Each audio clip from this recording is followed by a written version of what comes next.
আলুর দাম কেজিতে 5 টাকা বাড়ছে, কিন্তু আমরা 5 টাকা বাড়াই বেচতেছি না, আমরা আগের দামে মাল বিক্রি করতেছি। পেঁয়াজের দাম 5 টাকা বাড়ছে। আগে যে পেঁয়াজ ছিল 45 টাকা, ওইটা এখন 50 টাকা বিক্রি করতেছি, 5 টাকা কেজিতে বাড়ছে।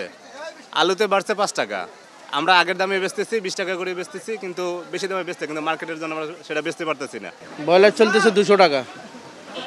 গত সপ্তাহ থেকে গত সপ্তাহ বেচছি 90 টাকা, আজকে 2-3 দিন 200 টাকা চলে।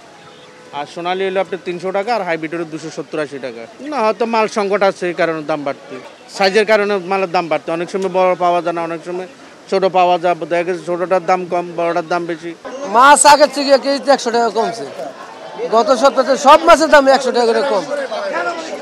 বোয়াল ছিল আগে গত সপ্তাহে 1100, এই সপ্তাহে আপনার 900 টাকা কেজি। আইন মাছ গত সপ্তাহে ছিল 1100, এই সপ্তাহে আপনার 900, 1000 আছে, 900 আছে। আর শোল মাছ 1100 টাকা কেজি। গত সপ্তাহ থেকে এই সপ্তাহে মাছের দাম কেজিতে 100 টাকা এরকম। সব মাছ, আইন মাছ, বোয়াল মাছ গত সপ্তাহে ছিল 1000, এই সপ্তাহে 900, 4 কেজি সাইজ। আইন মাছ হলো 1000 ছিল, এখন 900।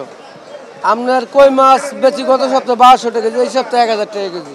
ইলিশ মাছ 1 কেজি 200-300 গ্রাম, বর্তমানে 2500 টাকা কেজি। আর আগে ছিল 2400 গত সপ্তাহে। আর 1 কেজি 100-150 গ্রাম, এগুলা কেজি 2200। আর 1 কেজির নিচেরটি কেজি 1800। 1 কেজিটা কেজি হইলো আপনার 1900। ডাউলের সর্বা ভালো দামও কমে গেছে। যে ছোলা বুট ছিল 125-30 টাকা, এখন 110 টাকা। যে খেসারি ডাল ছিল 120 টাকা, এখন 110 টাকা। যে মটর ডাল ছিল 90 টাকা, এখন 70 টাকা। সর্বাও ভালো আছে, চিনির দামও স্থিতিশীল আছে। তারপর অন্যান্য ডালের দামও কমছে, দেশি মুসুরি, তারপরে ইন্ডিয়া মুসুরি, এগুলো সর্বা ভালো, দাম কমের দিকে আছে। দাম কমার কারণ আমদানি ভালো, রপ্তানি ভালো, তারপরে এলসি ভালো হয়েছে, ছোলা খেসারি ডাবলি প্রচুর আসছে, এই কারণে বাজারের দাম কম। গত সপ্তাহ থেকে এই সপ্তাহে পার কেজি 30 টাকা বেশি। গত সপ্তাহে ছিল 750 টাকা, ওখানে এই সপ্তাহে গরুর দাম ঊর্ধ্বমুখী অনেক বাড়তি। এই হিসাবে মাংসের দামও বাড়তি, কারণ যেভাবে আমরা এখন বর্তমানে 780 টাকা। মালের ক্রাইসিস, কারণ মালের যখন ক্রাইসিস থাকবে, এই টাইম থেকে ধরে কোরবানি পর্যন্ত মালের ক্রাইসিস থাকবে। এখন থেকে কোরবানি পর্যন্ত ঊর্ধ্বমুখী থাকবে।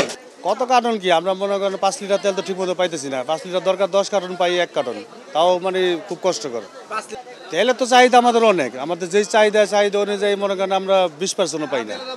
যেহেতু চাহিদা অনুযায়ী 20% পাই না। আর দাম তো আমাকে অনেক, আমরা গায়ে রেটে কিনতে হয় আমাদের তেল। গায়ে রেট আছে 852 টাকা, আমাদের 850 টাকা করে তেল কিনে আনি। হ্যাঁ, 850 টাকার আমরা তেল কিনে আনি। হ্যাঁ, গায়ে রেটে কিনে আনি আমরা তেল, বর্তমানে ডিলার করতে নিই, গায়ে রেটে কিনে আনি। সাথে তো ওটা আছে, ওটা আমরা আটা, ময়দা, চিনি, তারপরে আপনার পোলা চাল, ডাইল, এগুলো আনতে হয় সাথে। এগুলো তো খোলা তেল, ওটা আমরা ওই তেল না, খোলা তেল।